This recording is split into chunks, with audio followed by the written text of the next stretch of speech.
The voice crackled through the helmet headset, clipped, calm, and absolute. Bandits, Angels 4-5, speed Mach 2.8. Confirm hostile, you are cleared to engage. Second Lieutenant James Iceman O'Hara, age 24, swallowed hard. He had never fired a missile in combat before. He had barely 230 flight hours in the F-15C Eagle. A year ago, he was sitting in a lecture hall at the Air Force Academy. Now he was climbing into the thin air above the desert, toward two rapidly closing blips on his radar screen. They were MiGs, fast ones. The AWACS had just confirmed. MiG-25 Foxbats, coming in hot from Iraqi airspace. The voice of his flight lead, Captain Rhodes, came across the channel, calm but electric with urgency.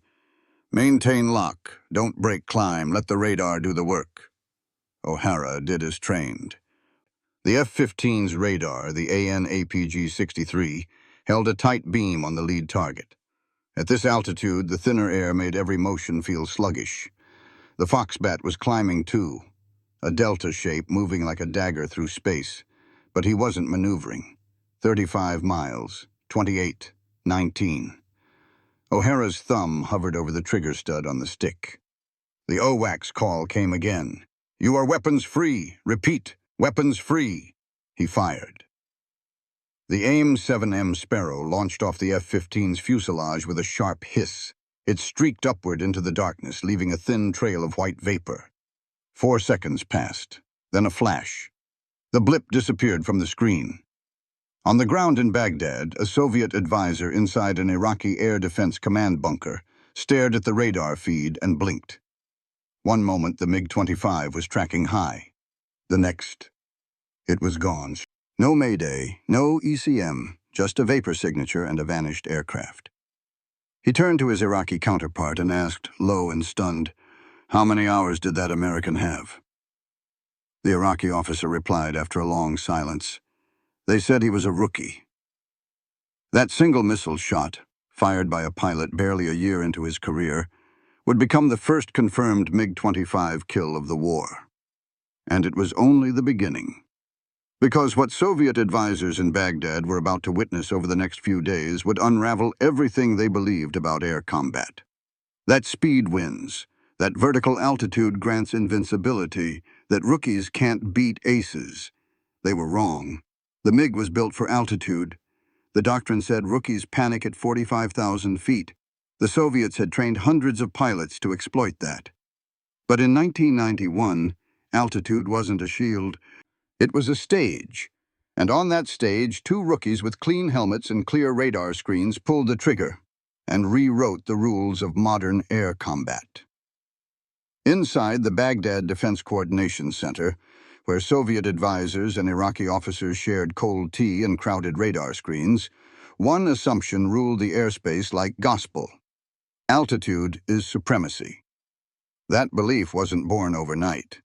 It had been hammered into Soviet doctrine since the 1960s, forged in Cold War flight tests, combat over the Sinai, and the mythos of MiG superiority. The MiG-25 Foxbat embodied this idea. Built to intercept U.S. bombers at blistering speed and stratospheric height, the Foxbat flew faster than Mach 2.8, climbed beyond 70,000 feet, and carried powerful radar that could light up targets long before a visual ID. The Iraqi Air Force, trained directly under Soviet oversight, had taken that blueprint and applied it religiously. Foxbats were deployed not as brawlers, but as ghosts with claws, in-and-out killers who used speed and surprise to engage from above and withdraw before a counterattack was possible.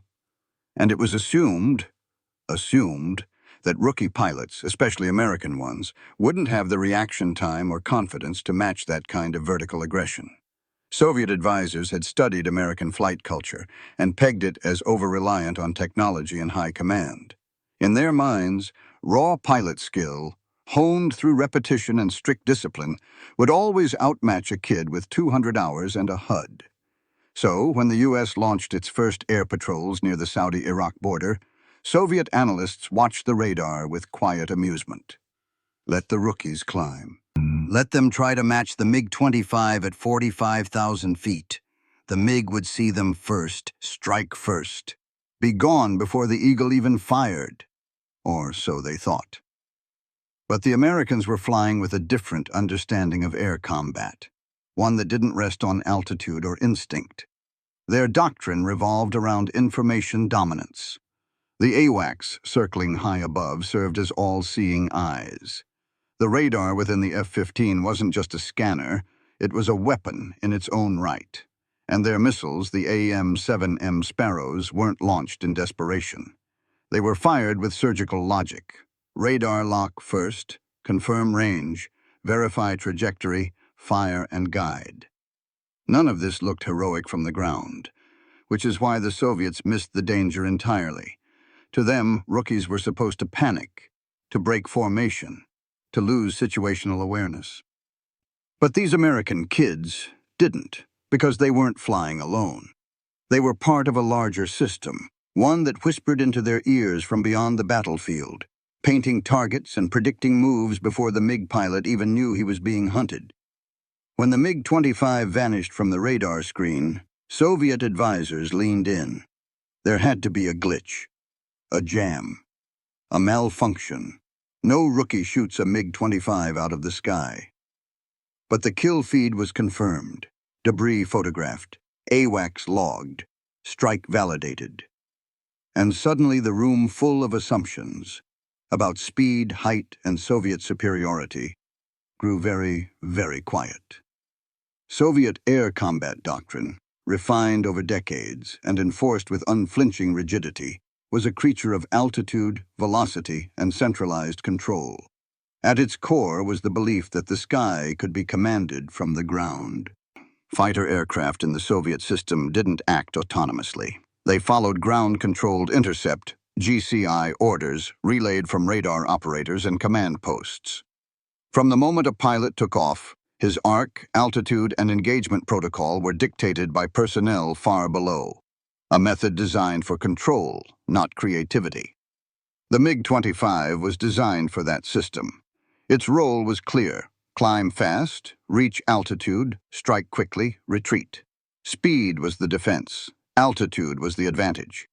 If the pilot stuck to the script, victory was almost guaranteed. Or so the doctrine claimed.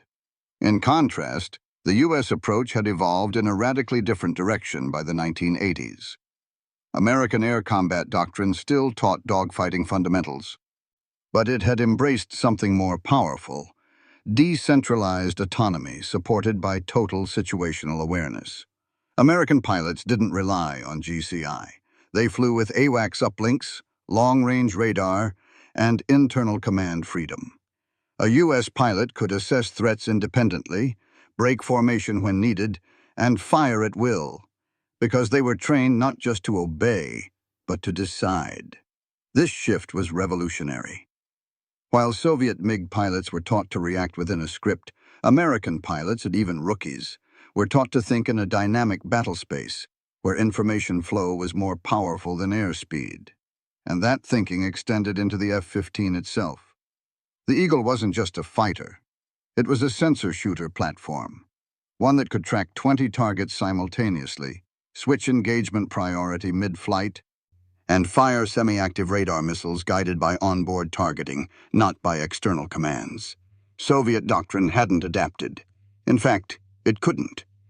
To do so would have meant admitting the flaw, that a centralized system, no matter how efficient on paper, was fundamentally too slow for modern aerial combat. And in the Gulf War, that flaw became lethal.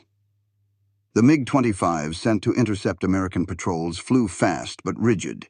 They entered airspace on straight vectors coordinated through ground commands. Their pilots, though brave, flew blind to the networked firepower arrayed against them. Meanwhile, rookie American pilots didn't need years of experience to win. They needed 4 things: a functional radar lock, a clean missile release, real-time AWACS support, and a cockpit uncluttered by bureaucracy.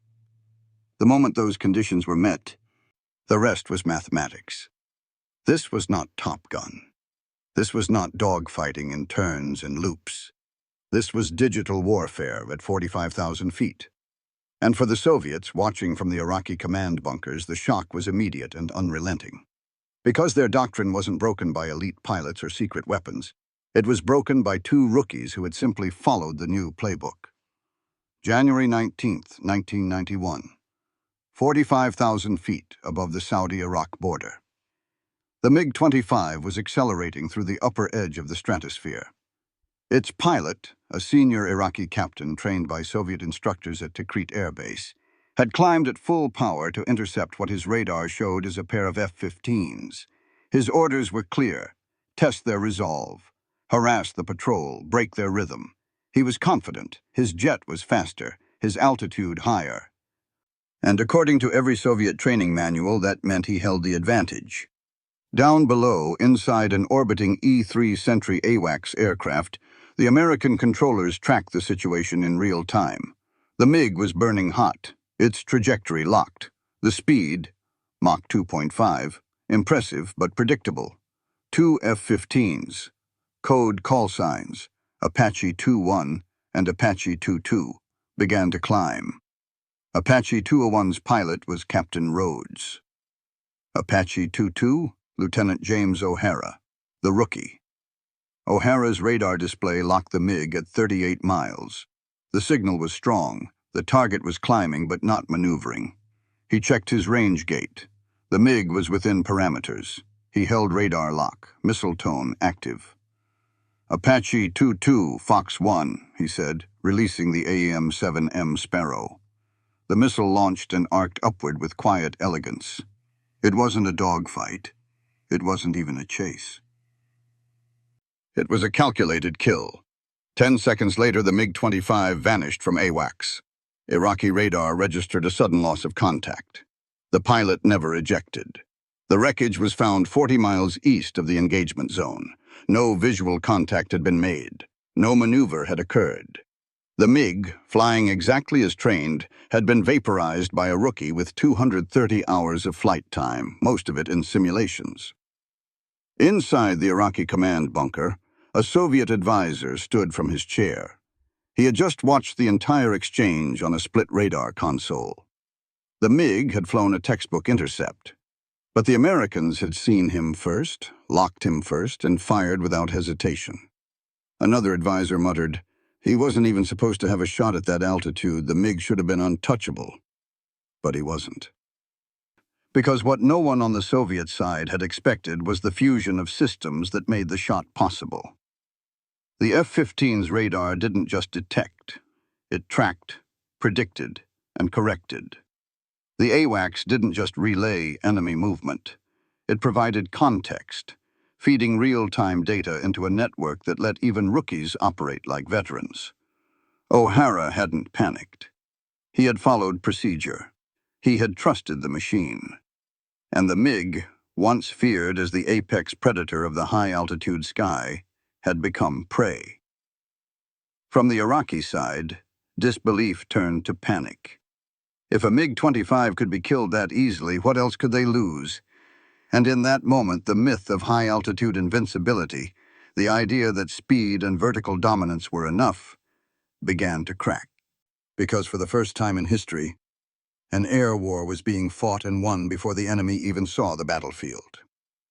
The report that landed on the desk of Marshal Viktor Kulikov in Moscow was clinical in its language, but catastrophic in its implications. Confirmed kill, MiG-25 shot down by F-15. Engagement altitude, 45,000 feet. No evasive action recorded. AWACS oversight. Rookie pilot, under 250 hours. The Marshal frowned. This had to be an error. At Soviet Air Defense Headquarters, the initial response wasn't disbelief, it was rejection. "Impossible," one colonel scoffed. "The MiG-25 should have outrun the missile. He should have seen the launch. There must be a misclassification. That's not how the Foxbat loses." In Soviet doctrine, MiG-25s were invulnerable at those altitudes unless ambushed from the rear or forced into a turning fight. Neither had happened. No American aircraft had broken the intercept geometry. The MiG had the height, the speed, the escape vectors. Still, the data from Baghdad held up. AWACS logs confirmed lock. Satellite imagery verified wreckage location. Signal intercepts traced the MiG's final moments. A straight-line climb, no jamming, no evasive turns. just silence. Even with growing evidence, the Soviet command clung to the narrative of mechanical failure or pilot error. One general insisted, the missile must have been fired from higher, or the MiG lost thrust. Another pointed to possible counterintelligence trickery. Perhaps the Americans fabricated the radar logs. But inside the GRU's air warfare desk, cooler heads began whispering an uncomfortable truth. This wasn't a fluke. It was a feature. The Americans had built a system that worked. The kill didn't depend on pilot genius or aerial acrobatics. It depended on coordination. AWACS, data link, radar, missile, all synchronized so efficiently that altitude and reaction time were no longer decisive. And perhaps worst of all, the rookie hadn't hesitated. That detail chilled Soviet brass more than any technical readout. In prior conflicts, hesitation was expected, even welcomed. It made pilots predictable. Train them to fear and you could trap them. But this pilot had fired with mechanical calm, as if 45,000 feet wasn't a deadly chessboard, but a diagnostic test he already had the answers for. In a sealed meeting that evening, the Air Force Chief of Staff asked the question that broke the room's silence. What happens when every American pilot can do this? There was no answer, because the answer was already on the radar screens, or more precisely, off them. In the aftermath of the MiG's destruction, Soviet analysts rushed to produce an explanation, one that wouldn't demand a complete overhaul of their doctrine. The first theory they leaned on was familiar, comforting, and wrong. The MiG-25 pilot had erred. The proposed narrative circulated quickly. The Iraqi pilot had misjudged missile range, entered the engagement envelope too fast, failed to deploy countermeasures, or simply choked under pressure. A heat-seeking missile must have tracked his afterburners. Perhaps he was low on fuel and couldn't maneuver. Maybe he had climbed too steeply and stalled at peak altitude, but none of it held up. Telemetry from both AWACS and satellite tracking revealed a clean, steady intercept. The MiG hadn't maneuvered because he hadn't even known he was targeted. His radar hadn't warned him. His RWR, radar warning receiver, remained silent. The missile hadn't been a heat seeker either. It was a semi-active radar-guided AM-7M. There had been no tail chase. The missile had climbed into the MiG's flight path, a textbook intercept. The pilot hadn't failed. The system had. Still, Soviet advisors in Baghdad and analysts in Moscow clung to their pilot error theory like a life raft. It was easier to blame the man than admit that their best aircraft, flown by their best-trained allies, had been eliminated with mechanical precision by someone who hadn't yet earned a combat patch. Others speculated on jamming. Perhaps the F-15s had used unseen electronic warfare tactics, spoofing radar and masking missile launches. But no such evidence appeared in intercept logs. There were no saturation spikes, no ECM bursts, no false targets. The engagement had been clean, brutally clean. Then came the worst realization. The F-15 hadn't even needed to turn. In Soviet theory, air combat was a kinetic ballet. Climbs, dives, brake turns, flares. Pilots earned kills through aggressive flying and outmaneuvering. But in this engagement, the American jets had barely adjusted course. They flew calm, steady intercept vectors, relying on their sensors to deliver the fight before it became a dogfight. The rookie hadn't defeated the MiG with flying skill. He had defeated him with information. In a closed-door debrief, a Soviet major admitted the flaw. We assumed speed equaled survival, but they see us before we even know we're seen. By the time we react, the missile's already in the air. And if that were true, the implications weren't just tactical, they were existential. It meant that Soviet assumptions about altitude, speed, and human reaction had been rendered obsolete, not by a new aircraft, but by a system that turned rookies into predators and elite MiG pilots into targets. And the next theory the Soviets would cling to, it would be just as wrong. When pilot error could no longer explain the loss, Soviet analysts reached for a second explanation, one that sounded scientific, tactical, and just plausible enough to soothe command nerves. The F-15 had a positional advantage. This theory claimed that the American jets had simply been higher, or at least matched the MiG's altitude at the moment of launch. From that angle, a clean radar lock and missile solution was feasible. It wasn't about superior systems or doctrine, they argued, just old-fashioned altitude dominance. Briefings across Soviet and Iraqi commands repeated this claim like a shield. "They got the jump," one advisor said. "Next time we hold the high ground." But again, the evidence betrayed the story. The post-engagement telemetry, gathered by AWACS, cross-verified by satellite relays, and declassified years later, painted a cold numerical truth. The F-15 had climbed into the kill shot. It didn't hold the high ground. It fought upward. The MiG-25 was already at 45,000 feet, moving at Mach 2.5. The F-15 had started nearly 10,000 feet lower and was accelerating in full afterburner during the engagement window. The AIM-7M missile didn't fire from above. It launched from below and climbed directly into the MiG's flight path, guided by a radar lock sustained during a high-G vertical maneuver. There was no surprise angle. There was only systemic capability. Even worse for Soviet pride, the pilot who achieved the kill had never practiced that exact intercept profile in live combat. He trusted his radar, trusted the AWACS uplink, and executed a pre-drilled engagement flow, one trained relentlessly into U.S. fighter squadrons. It didn't require luck or brilliance. It required discipline inside a networked cockpit. But Soviet doctrine had trained its pilots for independence within limits. High-speed interceptors like the MiG-25 were rarely trained to face coordinated multi-platform data-sharing environments. Their job was to fly fast, follow vectors, and strike on command. And that command was too slow. So Soviet theorists retreated to other comforting lies. Perhaps the MiG was out of fuel. Perhaps the missile was a new secret model. Perhaps the Iraqi pilot panicked at the last second.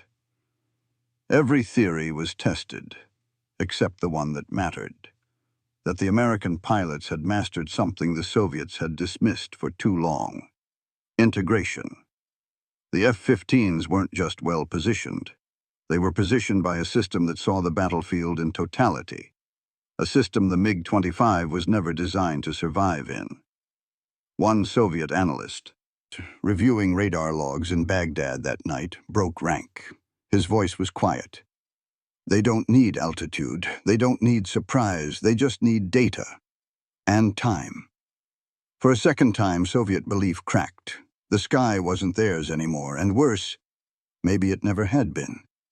When Soviet analysts finally faced the facts, they confronted a truth more dangerous than any single engagement. They had misunderstood the very nature of American air power. Their files were thick, binders filled with specs, flight patterns, intercept ranges, and missile parameters.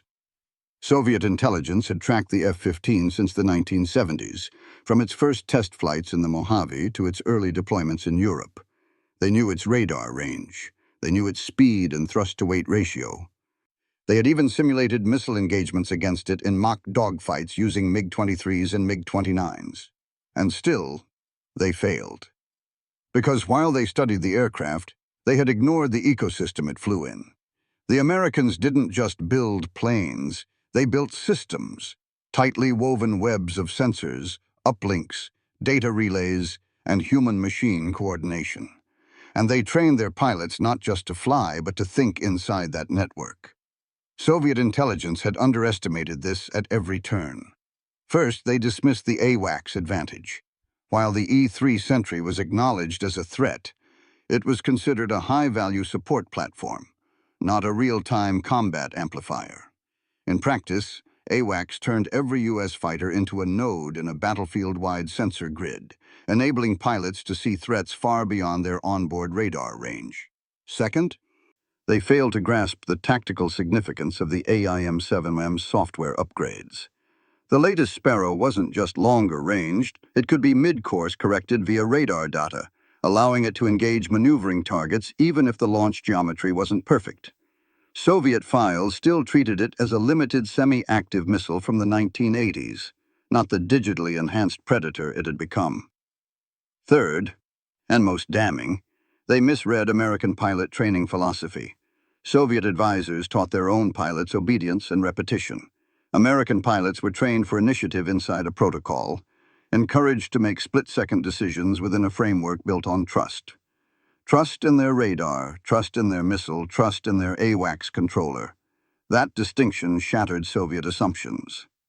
In their model, the rookie was a liability, a weak link prone to mistakes.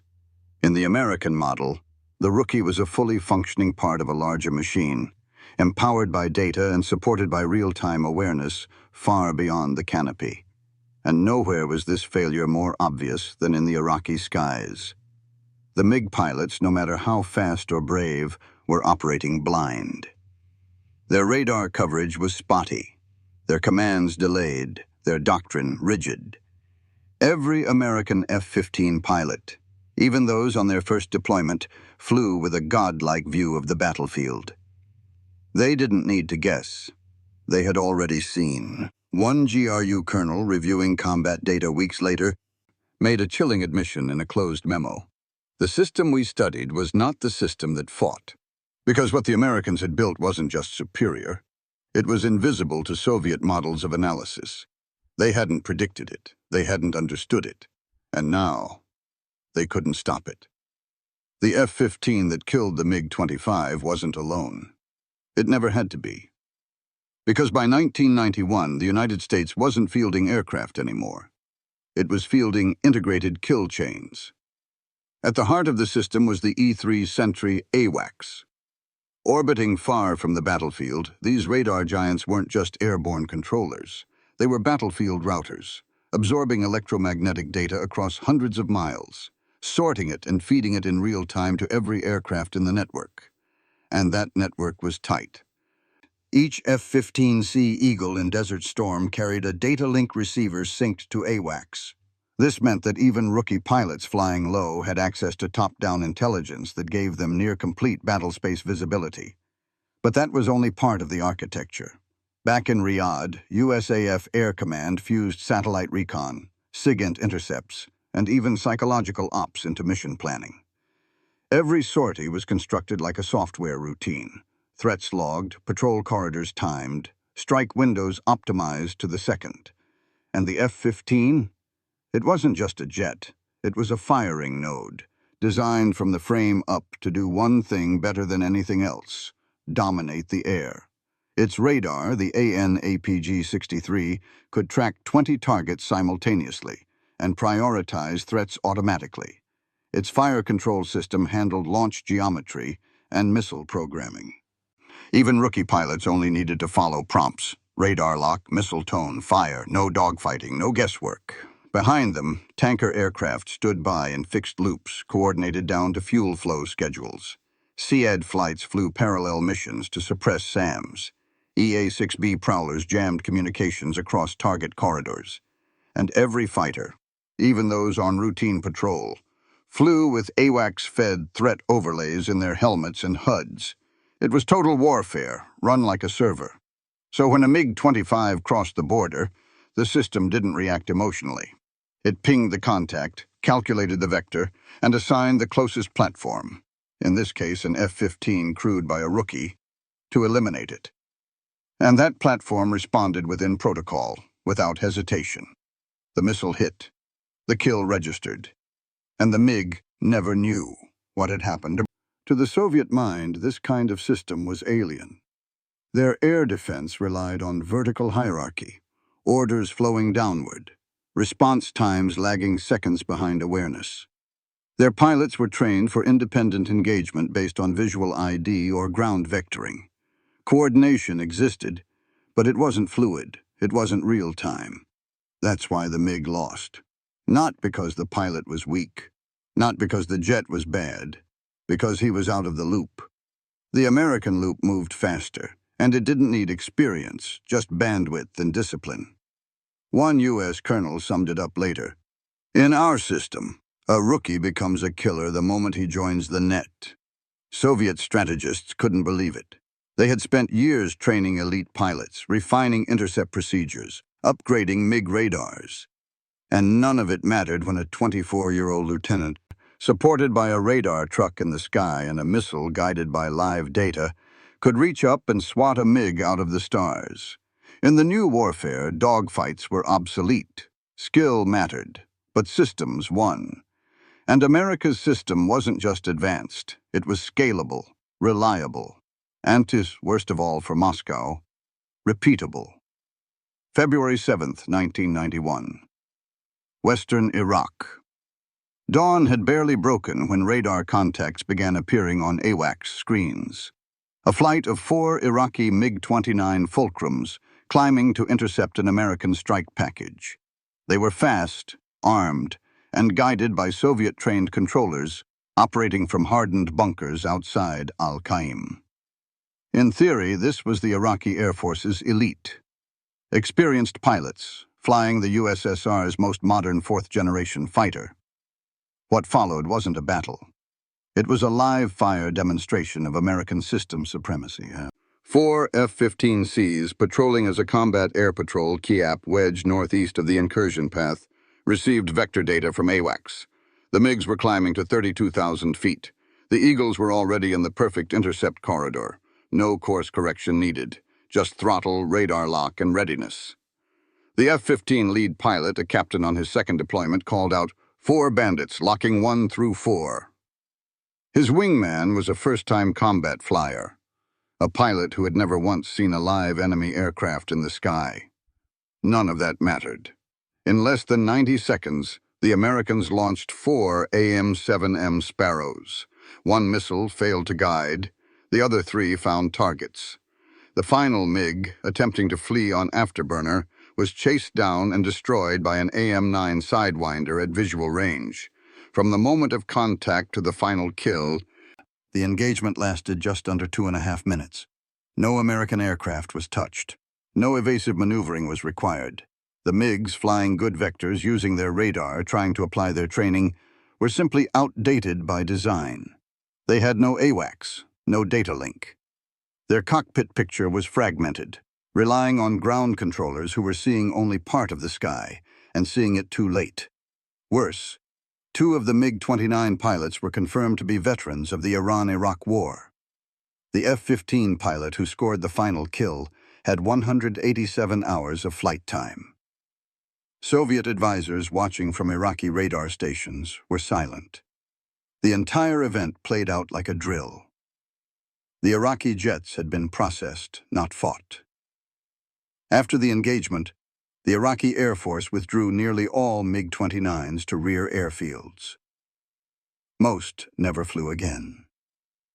Soviet advisors, once embedded in cockpit planning, were reduced to observers. Their guidance, tactics, and intercept theory had been rendered irrelevant. One Soviet officer wrote home, "It is no longer a contest. The Americans are not flying aircraft. They are operating a machine we do not understand. This wasn't combat. It was automation, fused with speed, clarity, and the terrifying coldness of digital logic." Back in Washington, the Air Force quietly celebrated the kill ratio. F-15s, 36 kills, 0 losses. The myth of the MiG-29, the supposed equal to the West, had been shattered. And more than any missile, that data point hit hardest in Moscow. Because it wasn't just about the loss. It was about how effortlessly it happened. By the end of the Gulf War, the Soviet air combat doctrine, carefully crafted over 4 decades, stood in ruins. The MiGs hadn't just lost in battle, they had been invalidated. To Soviet strategists, that was worse than destruction. It was irrelevance. For years, the Kremlin had sold the myth of MiG dominance to its allies. From Libya to Vietnam, from Syria to Cuba, the MiG brand was shorthand for resistance. Fast, rugged, simple-to-fly fighters capable of challenging Western air power. But the kill ratio told a different story. In Desert Storm, U.S. F-15s achieved a perfect air-to-air record, 36 kills, 0 losses. Many of those kills came at the hands of pilots with less than 300 hours of flight time. And nearly all the victims were flying Soviet-built jets operating under Soviet tactics.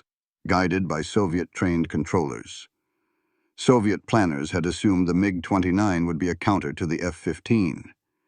They claimed parity in thrust, climb rate, agility. On paper, it looked close, but paper meant nothing when the real-world fight happened in a digital battle space, and only one side knew how to fight there. The core Soviet belief in GCI, ground-controlled intercepts, collapsed. Their faith in speed and vertical advantage cracked.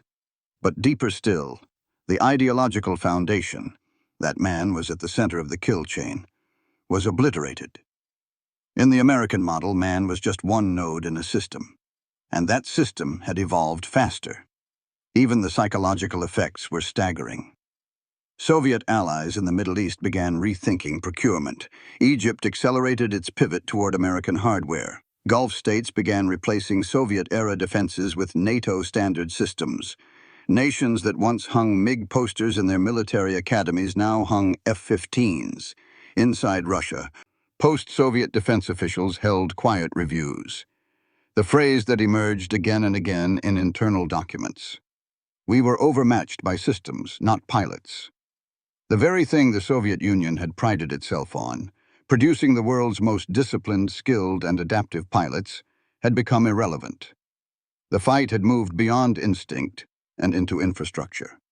American rookies, backed by AWACS, satellite guidance, and precision weapons, were more lethal than their aces. And in that revelation, a geopolitical fantasy died. If the sky could no longer be defended by the MiG, what could the Soviet Union still promise? Certainly not supremacy, not even survival. Because once you lose the air, you don't just lose territory. You lose the narrative. Years after the war, long after the last F-15s rotated out of the Gulf and the MiGs were mothballed in dusty Iraqi airfields, a Russian Air Force historian gave a lecture in a dim, underheated hall near Kubinka. He spoke not about tactics or kills, but about the moment he realized the Cold War sky had shifted for good. He had been in Baghdad in 1991, observing with other Soviet advisors. He remembered the faces around the radar screen when the MiG-25 vanished. No warning, no countermaneuver, no final radio call. Just silence. Not fear. Confusion. Because that's what stealth and systems did when first encountered. They erased not just targets, but understanding. And for a military doctrine built entirely around knowing what was in the sky, that was annihilation on a different plane. The F-15 was never invisible, but it was coordinated. That was the genius. It didn't fly alone. It didn't guess. It acted as part of something larger, a machine that stretched from the cockpit to satellites in orbit, from AWACS domes to missile heads. It didn't matter if a pilot had 1,000 hours or 200. What mattered was this: the system knew. Today we speak often of drones, autonomous systems, AI-guided strikes. But that transformation didn't begin with algorithms. It began the moment a rookie pilot, trained not to improvise but to follow the signal, climbed into an F-15 cockpit, locked a MiG-25 at 45,000 feet, and fired. The missile did not just destroy an aircraft. It destroyed an idea. That man wins wars. That experience beats coordination. That instinct outpaces information. The Soviet radar screen didn't go dark that day. But something far more important did. Their belief. Because when a system makes a rookie unstoppable, the age of the ace is over. And the sky no longer belongs to those who dare. It belongs to those who connect first.